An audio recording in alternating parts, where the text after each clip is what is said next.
Actually এখন যে সংসদে যে system SIS and conference system এটা আপনার সামনে ক্যামেরার দিকে এবং ভোটিং সিস্টেম যেটা আছে, এই সিস্টেমটার সাথে আমি জড়িত এর ইনসেপশন থেকে, এখন থেকে না।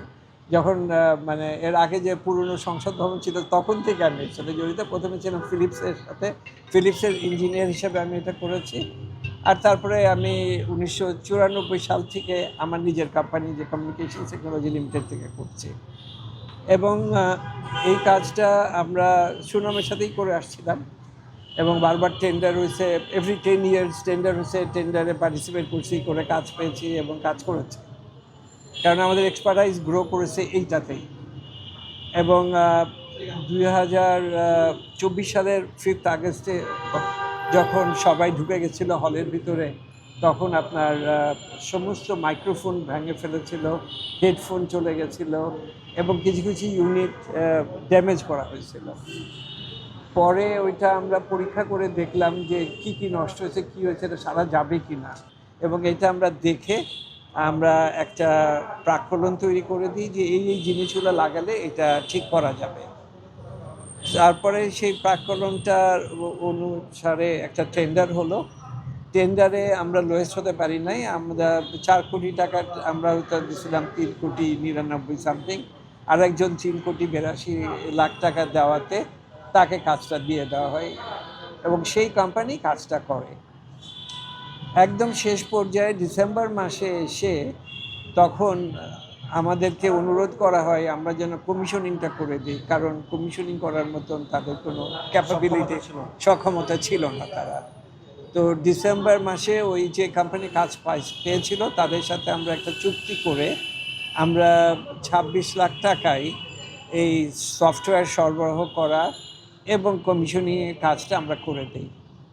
এইটুকুনি আমরা করছি এইটার মধ্যে, আর বাকি সব কাজ করেছে আর একটা কোম্পানি। ওই প্রতিষ্ঠানটার নাম কি এক, আর একটা কমিশনিং বলতে একটু সহজ ভাষা আমাদের একটু বোঝায়। আচ্ছা, প্রতিষ্ঠানটার নাম হচ্ছে আমানত এন্টারপ্রাইজ, আর কমিশনিংটা হলো এই যে আমরা নতুন সফটওয়্যারটা দিলাম, এটা তো সফটওয়্যারে কাজ করে পুরো সিস্টেমটা, সফটওয়্যার সরবরাহ করে সিস্টেমটা চালিয়ে এবং সব ডেলিগেট ইউনিট ঠিকমতো কাজ করছে কিনা, সব ফাংশন ঠিক আছে কিনা এবং পুরোপুরি কার্যক্ষম করাটা, এটাই হলো কমিশনিং করা। এবং এইটা করতে যে আমরা দু একটা যেসব ত্রুটি পেয়েছি যে এই ডেলিগেট ইউনিটটা কাজ করছে না কি, এটা করছে না, এগুলো চেঞ্জেস করে পুরোটা চালু করে দিয়েছি।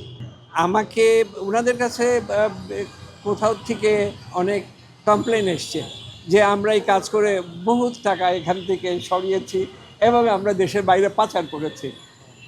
আমরা আজ পর্যন্ত প্রথম যে সিস্টেমটা আমরা দিই সেটা ডেনিডার মাধ্যমে ফ্রি দেই, মানে ডেনিডা ফ্রি দেয় সরকারকে, ডেনিশ ইন্টারপ্রিটেশন সিস্টেম, মানে সিস্টেম যেহেতু ডেনমার্কের, ডেনিডার মাধ্যমে ওইটা আর কি সরকার পায় অ্যাজ এ গিফট।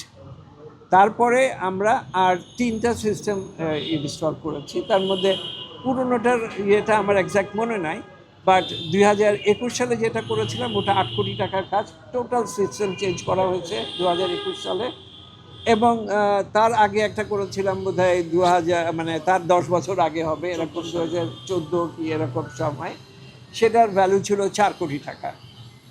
তো এই কাজ আমরা করেছি। এখন কোথা থেকে কোটি কোটি টাকা পাচার করলাম জানি না। এখন 1 জানুয়ারি থেকে আমাদের সাথে আবার গণপূর্ত বিভাগ একটা চুক্তি করে অপারেশন অ্যান্ড মেনটেন্যান্সে, কারণ এক্সপার্টাইজ আর কারণ নাই। এক্সপার্টাইজ আমরা কাজ করতে করতে আমরা অভিজ্ঞ হয়েছি এবং আমাদের অভিজ্ঞতাটাই ওনারা আমাদের, এই কারণেই আমরা আছি একসাথে। পরবর্তীতে আমরা কাজ করতে যে দেখেছি মূল প্রবলেমটাই ছিল তারে ওয়্যার, এটা যে হচ্ছে নেটওয়ার্ক তারের প্রবলেম ছিল। আমরা যখন নেটওয়ার্ক তার এখন চেঞ্জ করে দিয়ে নতুন তার লাগিয়ে দিয়েছি, এখন আর কোনো প্রবলেম নাই, সিস্টেম স্মুথলি চলতেছে, আর কোনো প্রবলেম নাই। তারটা মানে 5 তারিখের পরে আর চেঞ্জ করা হয় নাই, তারটা ওই আগের তারিখ থেকে গেছিলো, চেঞ্জ করা হয় নাই। এই দুর্ঘটনা মানে সেদিনটা 12 তারিখে যখন হঠাৎ বন্ধ হয়ে যায় সিস্টেমটা, এর আগে তো চলেছে, যখনই স্পিকার ওথ নিয়ে এসে বসলেন তখন হঠাৎ করে দেখি সিস্টেম হ্যাং হয়ে গেছে। আমরা আর ওনাকে লাইন দিতে বাইপাস করে চালিয়ে দিয়ে আমরা কিন্তু সিস্টেম চালিয়ে গেছি এবং শেষ পর্যন্ত চলে গেছে।